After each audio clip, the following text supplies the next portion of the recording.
Hello! Thomas and I have a lot of thoughts about youth camp from last week, and we wanted to just kind of throw it all up.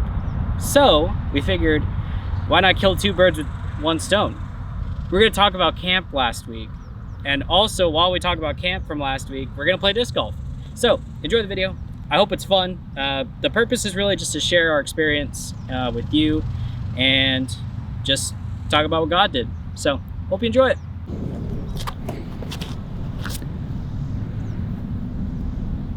Whoa. Well.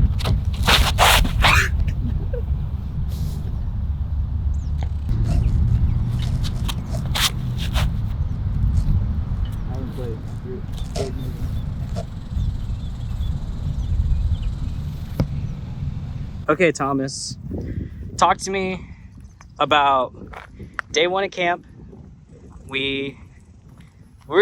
It's technically day one, but it's like not really. It's like day negative. It's the first full day. So tell me what was going through your head when we got to camp.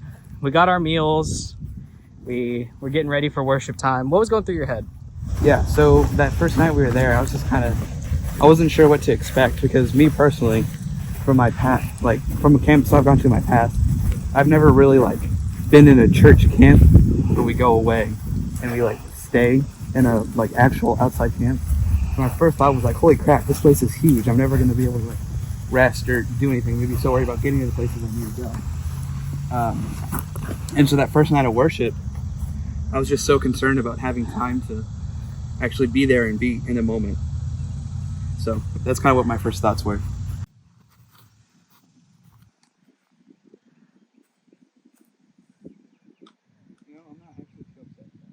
Man, you boomed that though. So Danny, what were your experiences at day negative? Yeah. So we got to the camp, and it always feels rushed when you get there. It always feels like, man, we need to hurry up. We're behind. We got to get going. I'm over this one. But once we got everyone settled and in, I was a little nervous because we had just taken phones away, and I was like, man, these kids are gonna be all upset. They don't have their cell phones. They're away from home. It just felt like, I don't know. It felt like we were fighting an uphill battle, day one. Yeah. But by the end of the worship time, I had maybe 3 conversations with students who were just like, thanks for inviting me. Thank you for challenging me to be here. And thanks for taking my phone away. So very quickly, it felt like God was kind of convicting them of their idolization of their cell phone, which is kind of the goal. One of the goals. Mm-hmm. So that was good. It kind of started the week on the right foot.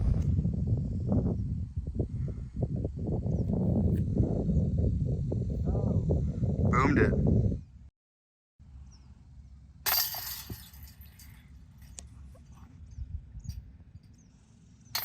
Can I do it again? Unbelievable.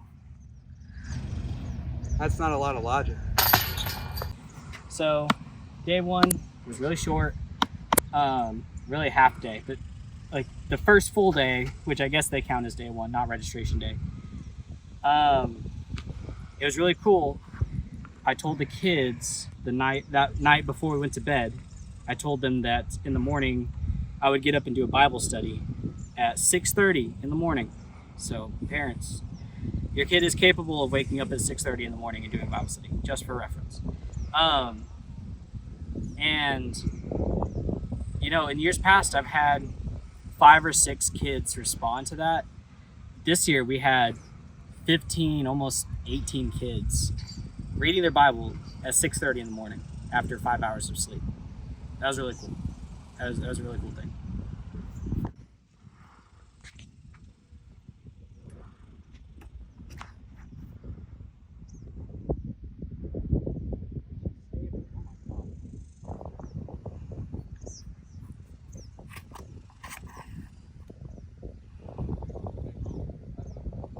Oh yeah?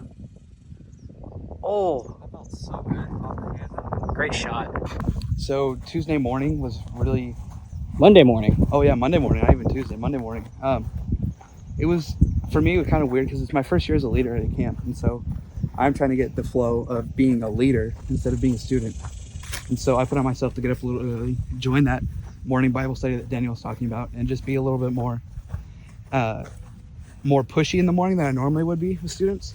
I think that kind of paid off with morning rec. I mean, Daniel and I weren't there because we were shopping, but they bought in and they were able to get into those areas, which I thought was cool.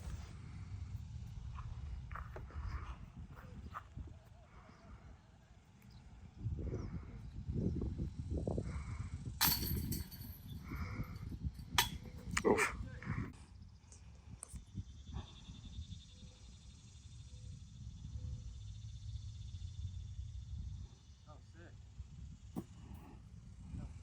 Could have been worse.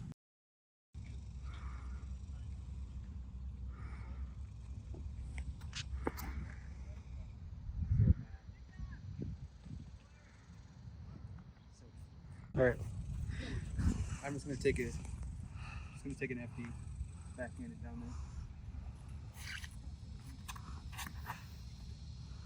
there. Ooh, that's kind of spicy. Oh. Not that spicy. So, day 2, like Thomas said earlier, we went to go buy snacks for kids in the morning. So I missed rec time. But, you know, I was hearing how some of the students were interacting with like games and things like that, and they were kind of like, well, I don't want to participate. I don't want to do any of this. So if I'm transparent, I'm even kind of nervous because switching camps this year was kind of like, why try to fix what's not broken, right? Like camp was already good, so why would we switch it? And so I had some anxieties about changing camps, and I don't know, they were really peaking that first day. So I was just really glad, you know, to see God show up later in the week, really big ways. So It's going for it. I'm going for it. Makeable.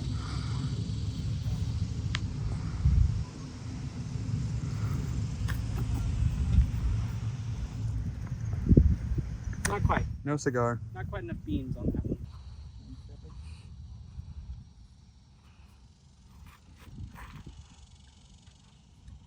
Oh yeah, that'll work. You can make that putt, right? I can. In the evening of day 2, God kind of really worked on me personally because I was kind of harboring this, not like belief that like God couldn't move, but I wasn't expecting him to move because the camp we were at looked completely different than the camp that I was used to. And so my thought was, well, there's not really enough time for students to get to know God here. And so God's not going to move as big as he would. And so I was kind of harboring like that distrust in me. And on Tuesday night, God really worked through me in that and helped me kind of really lean into the kids and lean into the camp and be able to really just trust that he's going to move no matter what the camp or the schedule looks like. Oh my God. It's harder than it looks. It's harder than it looks. That's really how it's done. It's harder than it looks. It's harder than it looks. I do remember the next day I had a really, really significant conversation with a student. He was talking to me about assurance of faith. You know, you wouldn't believe how much these teenagers really worry about whether or not they're saved. It's kind of crazy. And you know, sometimes they do the ABCs of being a Christian, or they accept their faith, or they do the altar call and they say they want to be saved by Jesus. And then we don't talk about it anymore after that. But a lot of these kids, like, that's just the first conversation. They need more. They need follow-up. They need, you know, assurance. They need to know how to know for sure they're saved. And I could really tell that this guy was, I mean, he was going through it. And it was really cool. I got to sit with him, have about a 20-30 minute conversation about how we know we're really saved. And I think it made a difference for him.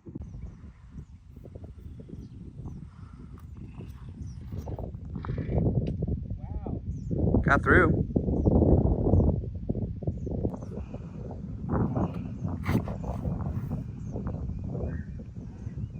Come on. That's all right. That's a play. Tuesday was such a weird day because we had to finally. I think the funny highlight of that day was having to set ground rules for snacks, because we went and bought snacks, and then by the evening time, we had like 10 Powerades left and a box of Goldfish. Yeah. We had just gone through all of them. But looking back, that night really set the works for the whole rest of the week. The kids really started to dig in. They really started to listen to Charlie, the speaker, and actually kind of take a little bit more notice in what he was saying, rather than him just being like a really cool guy who talks funny.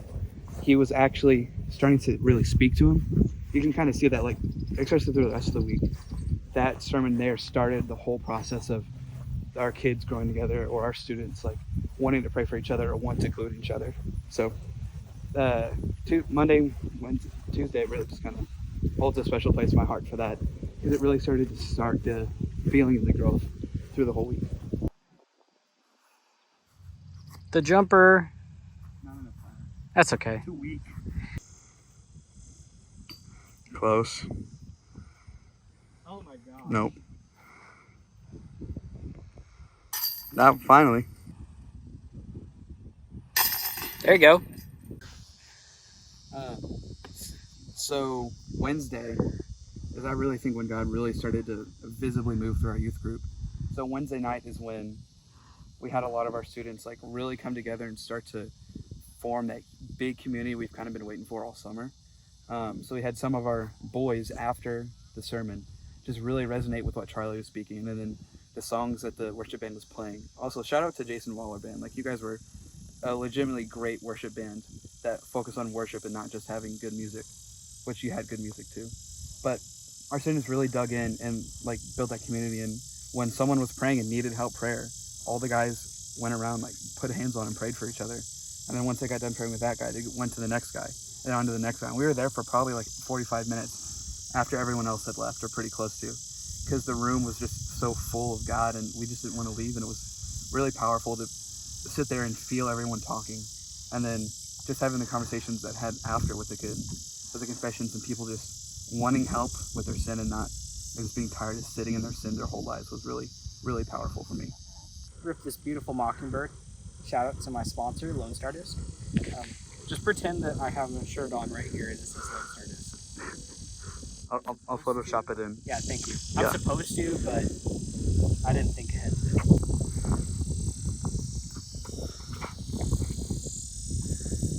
Got through. That'll play. Ooh.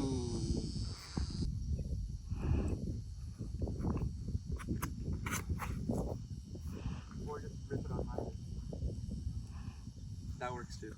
So Thomas kind of started to mention it, but Wednesday night was, I mean, for me, it's the thing that sticks out most vividly in my mind, because after we had got done with our time in worship, we went back to the cabins and it was time for our church group time, and all the boys I could see had something they needed to talk through, something they needed to talk about. So we made a little circle, and basically I just said, all right, who has something they need to share?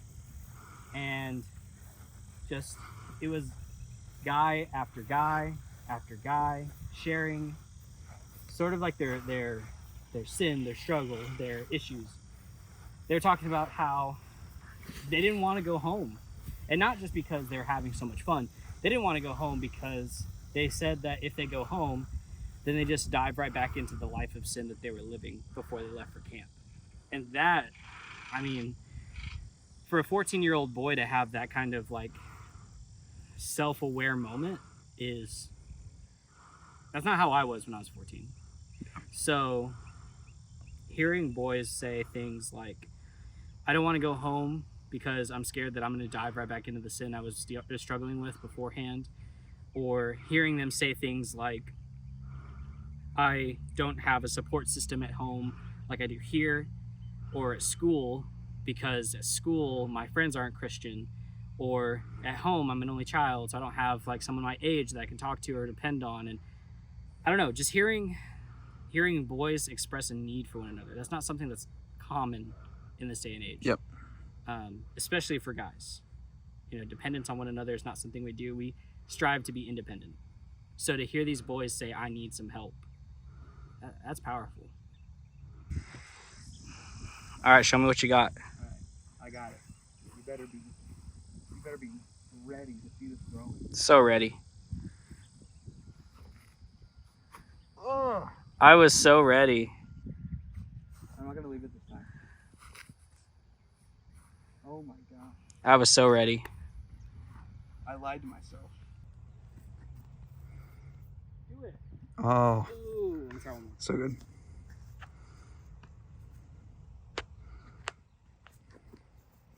Do it. That ain't? Oh, just a little deep. Dang it. From downtown. That's all right. Good try.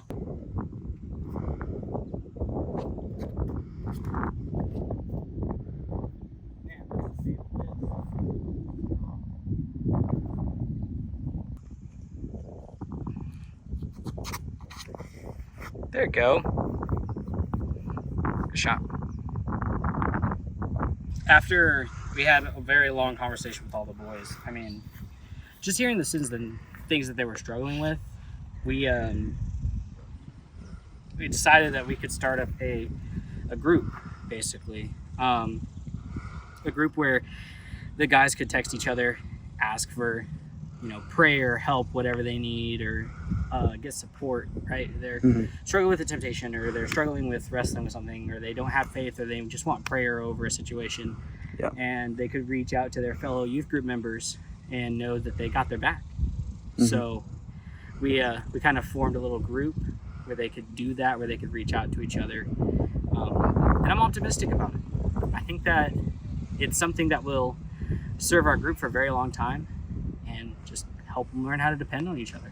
Do you want to talk about the girls a little bit too? Yeah, so I know that the girls were really wrestling with some things. That same night, well, not that same night, the next day, I took a moment and I went and I prayed with Brooke and Kana specifically, and not over anything in particular, just like I'm proud of you guys, I'm excited about where you're going, and that I'm gonna be around if they ever need support or have questions or are looking for someone to maybe help them find their directions in God. And we talk a lot about the boys because we spend most of our time with the boys. But our female leaders did a spectacular job with our ladies. They took care of them, they answered their questions, they got them where they needed to be, they were ready to pray with them, they did everything absolutely the best that they could. And we're super grateful to our 3 incredible female leaders who were with us at camp last week. And just how, my wife was one of those leaders, and she had at one point challenged the girls to think about boys, and not in a way that's like, you need a boyfriend, but she was actually challenging them in what were they focusing on? Because there were a couple moments where some girls would get distracted, or there's a cute boy or whatever, and we've all been there. But she challenged that mindset and said, girls, what are we here for? Are we here for someone cute, or are we here for Jesus? And they were really moved by that. That was huge. So very grateful to our female leaders and all the hard work they put in, and the way that God's moving in all of our youth group, not just the boys, the girls too. So for me, one thing that the female leaders said, I wish I kind of would have put a little bit more effort in camp, is each one of the female leaders took at least one of the girls. Like every single girl that went to camp with us had a one-on-one with at least one of the female leaders. And that was kind of something that I really liked the idea of. And it's something I tried to do a little bit. Like I had a few students I pulled aside and just had one-on-ones with, but that was a really cool intentionality detail that the female leaders did that I'm going to be taking with me to the rest of the camps I go to. Because that's such a great idea to get really to know where your students are at and to know what's kind of moving through their lives and where they need help or where they need prayer for. So that's something the female leaders did that I thought was really great. And then when I did that with some of my students, it really showed, and I was able to connect with them a lot better because I had that idea of where they were at. And I even had the opportunity to pray for some of them, which was really cool after. That's kind of one thing that I took away post Wednesday night into Thursday morning.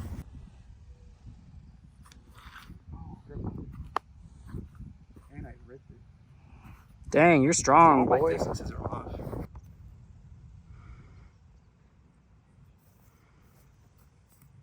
Let him in. I had enough power to go right on it. I didn't need to. Oh, close. Now, oh.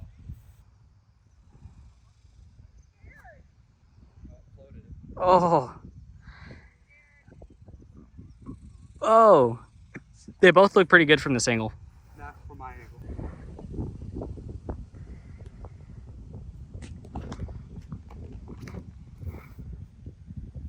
Skip. Oh. Dang it. 51.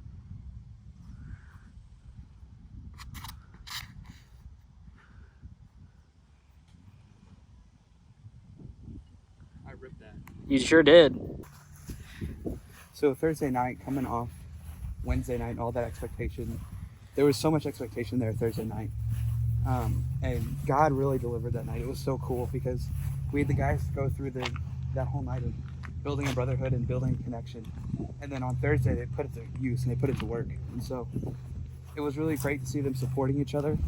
And that was another night where we had to be kicked out of the worship center because they were trying to close and we were still there, like praying over our students and stuff like that. And on Thursday night, I actually had the opportunity to personally lead one of our students to Christ and to salvation. So that was a really neat experience that I'll cherish for forever. Having the opportunity to do that for the first time for one of our students. And then immediately throw him into the support group that we established the night before is really going to be one of the memories I cherish the most coming off camp.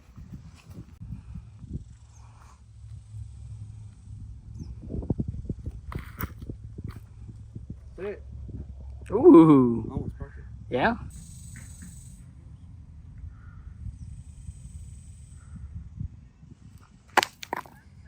You did. I tried. POV, make a putt for par. You almost missed it. No, I didn't. Be quiet. Some final closing thoughts on Camp 2023. God moved in huge ways. I think that he challenged our students' ability to connect with God on their own, which is huge. It's kind of my prayer for them as they go through our youth program is by the end of it, I want them to know how they connect with God and that he can provide for them without me. So that's kind of the goal. And I think that camp pushed us in that direction this summer. So it was really huge. The other things that I kind of took away from it was how much our students love being around each other. I'd heard it talked about before, but man, I really got to just see it play out during camp last week. We do plan to return to Mount Lebanon next summer. We know a lot more about the camp, about the programming, about what to expect, and how to make the most of our time next summer. So we're really excited about those things. But we plan to return, and man, I'm excited to continue to challenge our students to grow in individual ways, but also as a unit, as they connect with one another, as they depend on one another, holding each other accountable, holding each other to God's standards, and not to my standards. All the things that God did this past week, he can do it without me. He doesn't need me, but he chose to use me in those moments, and I really am grateful for all the things. Thank you for trusting me with your kids at camp last week, and I pray that next year, what if we take 50? That'd be crazy. So, all right, God, it's in the universe. You do with it whatever you want. Thanks for watching. Thanks for tuning in. I hope you got something or got to see a little bit of what God's done in our youth group. And make sure you're there for Camp Recap Sunday. And students, make sure they're Wednesday night. I want to see you there. I want to talk more about this. You take care.